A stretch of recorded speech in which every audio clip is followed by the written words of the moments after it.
Kusuma Nurul Padi. Ada beberapa pertanyaan Bu yang akan saya sampaikan kepada Ibu. Selama ini bagaimana Ibu dapat mengidentifikasi kasus-kasus yang merupakan dilema etika atau pendidikan moral? Untuk mengetahui kasus-kasus dilema etika moral yang terjadi di sekolah, banyak ya hal-hal yang dapat saya ketahui hal tersebut. Seperti ada bahasan, maksudnya ketika kita kumpul di ruang guru itu ada hal-hal yang menjadi topik pembicaraan. Kedua, ketika saya melihat ada kesenjangan di antara misalnya antara kepala sekolah dengan guru, antara guru dengan guru, maupun antara guru dengan orang tua, seperti itu. Terima kasih Bu.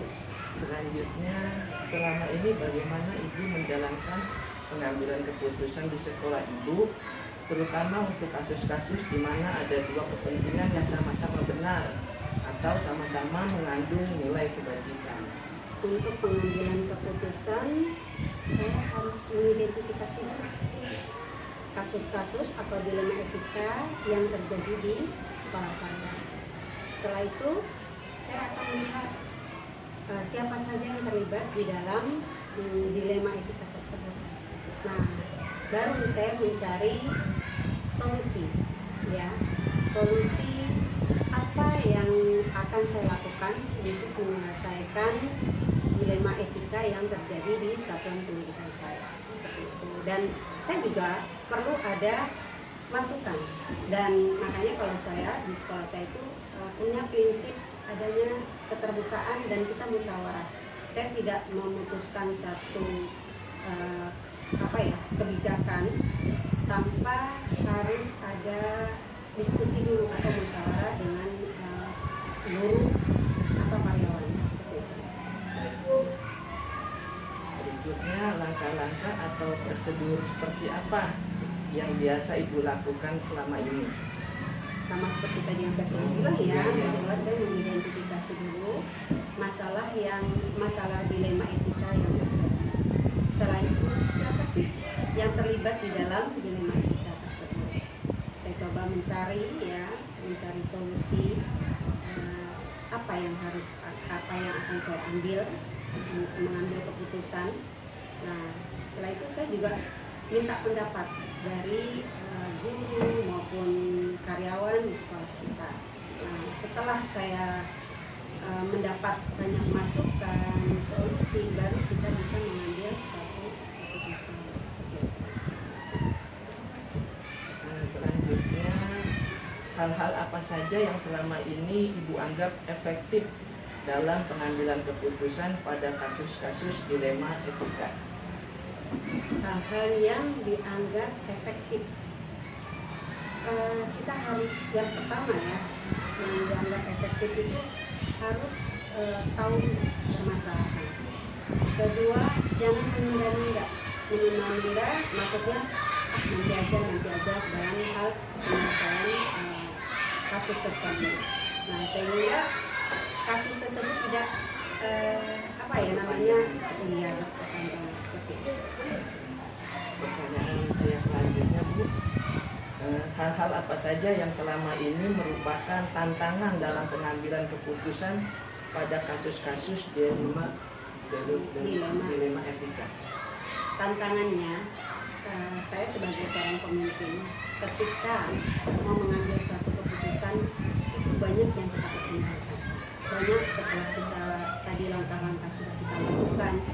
Ketika mau mengambil keputusan, apakah keputusan yang saya mau ambil ini sudah disetujui oleh guru atau karyawan? Menurut saya sudah berpikir, wah ini sudah bijaksana ya. Tapi belum tentu guru itu sepaham dengan kita. Itu tantangan.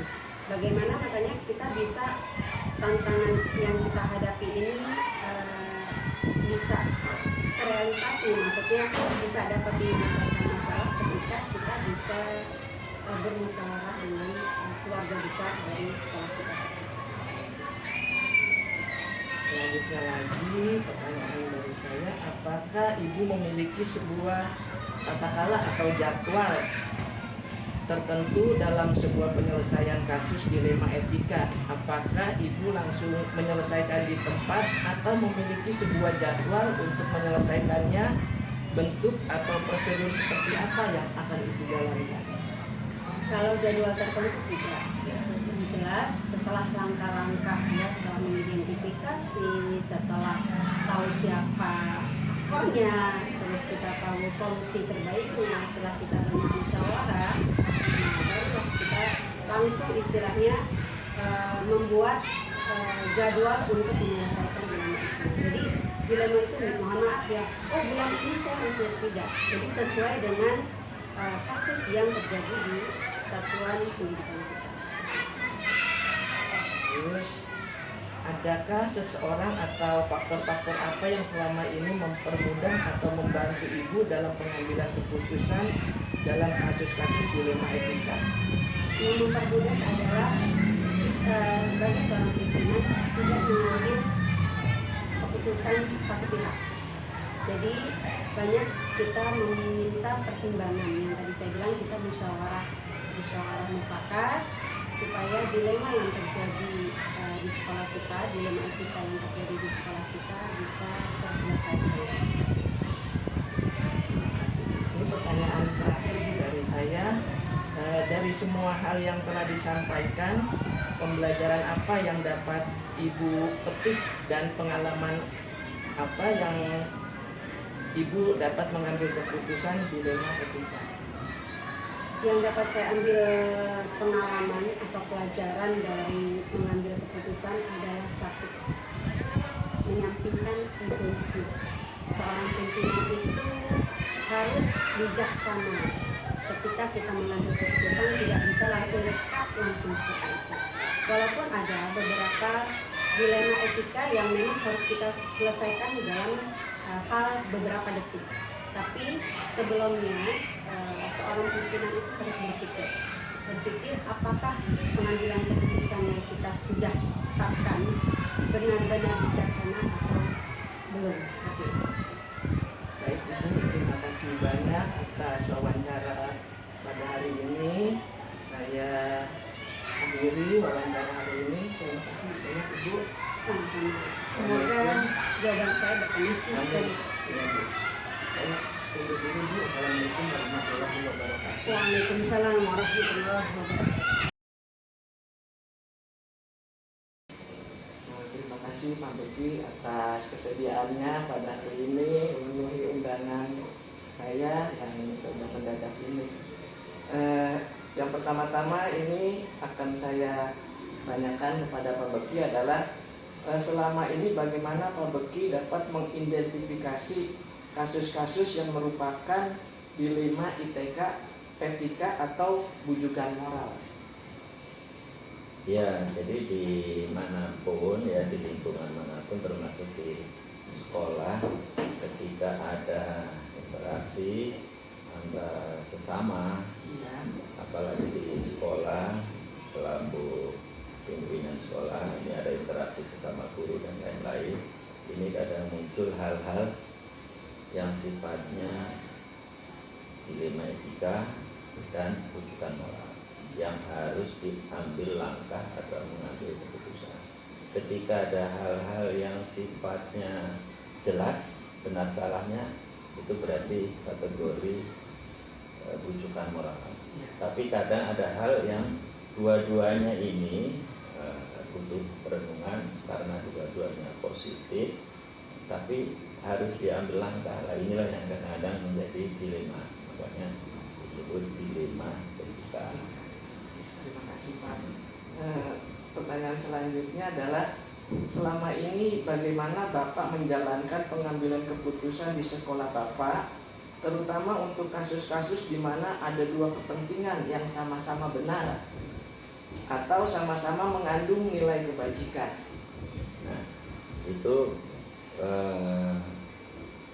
bisa langsung ambil satu kasus contoh ya. Iya, misalnya gini, hal yang sederhana yang sering kita temui di sekolah kita itu ada guru yang menghendaki atau izin misalnya mengikuti pelatihan di luar sana yang dalam waktu kurun waktu waktu yang cukup lama, misalnya Iya. 1 minggu.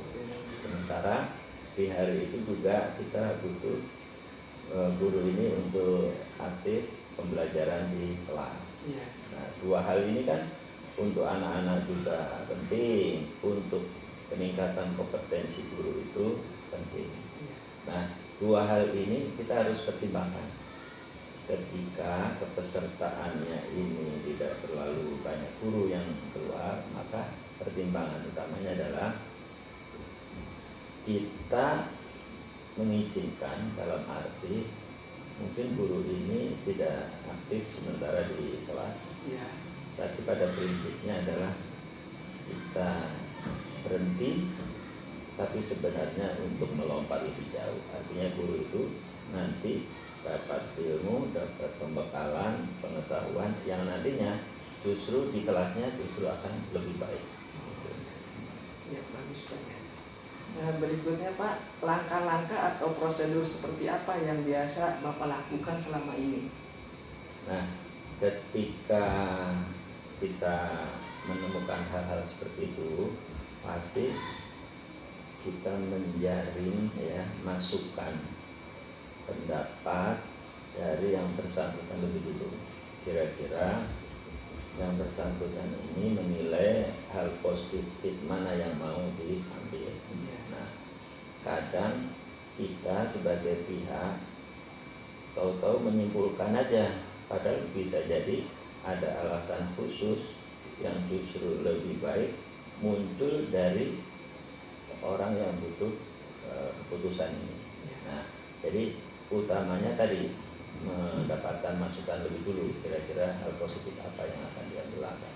Nanti keputusan itu bisa dipertimbangkan oleh kita. Baik. Terus hal-hal apa saja yang selama ini Bapak anggap efektif dalam pengambilan keputusan pada kasus-kasus dilema etika? Yang efektif itu justru ini khusus dilema etika ya. Kalau Iya, dilema tuntutan etika. moral kan mudah ya. Iya, benar salah. Tapi kalau yang efektif itu tentu tadi, satu, perlu mengambil masukan dari pihak lain. Iya. Ya, kita kadang-kadang ketika hal-hal yang agak rumit, masukan dari orang lain, tentu di sekolahnya ada pihak-pihak terkait.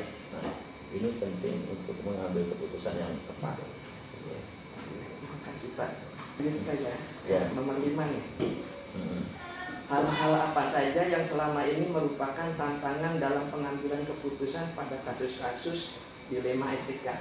Nah, ini saya pernah menemukan kasus yang ini kaitannya dengan perasaan hati seseorang. Ini yang kadang-kadang butuh pertimbangan yang cermat, menjaga hati, tapi keputusan ini harus diambil. Satu contoh, pernah di sini ya ada guru yang lama tidak menyelesaikan menuntaskan kuliahnya misalnya. Iya. Di sisi lain harus linear, Iya. kebutuhan zaman, ijazah yang linear itu satu keharusan. Iya, betul. Nah, maka ketika kita menemui hal seperti ini, di sisi lain menuntut dia untuk melanjutkan tapi tidak belum selesai, di sisi lain kita mau mengambil langkah tapi guru ini honor masih membutuhkan untuk terus bekerja di sini. Nah, dua-duanya itu hal penting. Nah, lalu bagaimana dimotivasi sudah? Maka ada motivasi terakhir misalnya dengan misalnya membuat surat pernyataan Iya.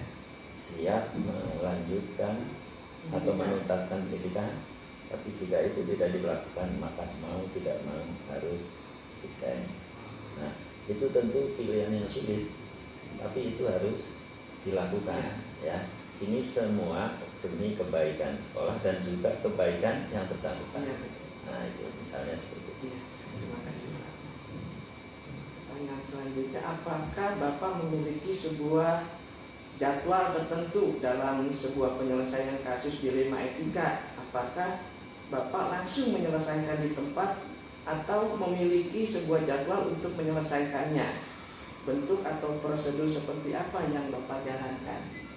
Kasus per kasus itu kejadiannya tidak bisa dijadwalkan. Iya. Jadi tentu penyelesaiannya ya insidentil sesuai dengan situasi dan kondisi. Kita merancang sesuatu, padahal ini dilema etika itu kan kejadian yang kita tidak bisa prediksi. Iya. Nah, jadi jadwal khusus tentu tidak ada. Tapi ketika ada kejadian yang butuh keputusan tepat, maka segera setelah itu harus diselesaikan. Tidak perlu menunda-nunda. Baik, Pak. Pertanyaan berikutnya, adakah seseorang atau faktor-faktor apa yang selama ini mempermudah atau membantu Bapak dalam pengambilan keputusan dalam kasus-kasus dilema etika? Ada tentu ya, di sekolah ini banyak pihak yang bisa dimintai bantuan atau pendapat. Satu, di sekolah ada wakil kepala sekolah, ada guru senior ya, mungkin ketika dia bukan wakil tapi senioritas pengalamannya itu akan membantu kita. Atau pihak lain di luar institusi kita, ada komite sekolah misalnya, atau pembina kita, pengawas misalnya. Jadi ketika ada hal-hal yang butuh pertimbangan pihak lain, itu penting untuk dilakukan. Pertanyaan terakhir, Pak, dari semua hal yang telah Bapak sampaikan tadi, pembelajaran apa yang Bapak petik dari pengalaman Bapak mengambil keputusan dilema etika? Ya, pelajarannya adalah semakin sering kita menemukan hal-hal yang sifatnya dilema etika, itu sebenarnya mengasah diri kita untuk bagaimana cermat ya, melihat masalah dan cermat di dalam mengambil keputusan. Jadi hal-hal seperti itu tidak instan, jadi butuh pengalaman action. Jadi nggak secara teori, karena setiap masalah itu bisa beda-beda. Artinya setiap kejadian itu bagian mengasah kita untuk cermat di dalam mengambil keputusan yang sifatnya dilema etika. Terima kasih banyak, Pak, atas penjelasan dari Bapak ya.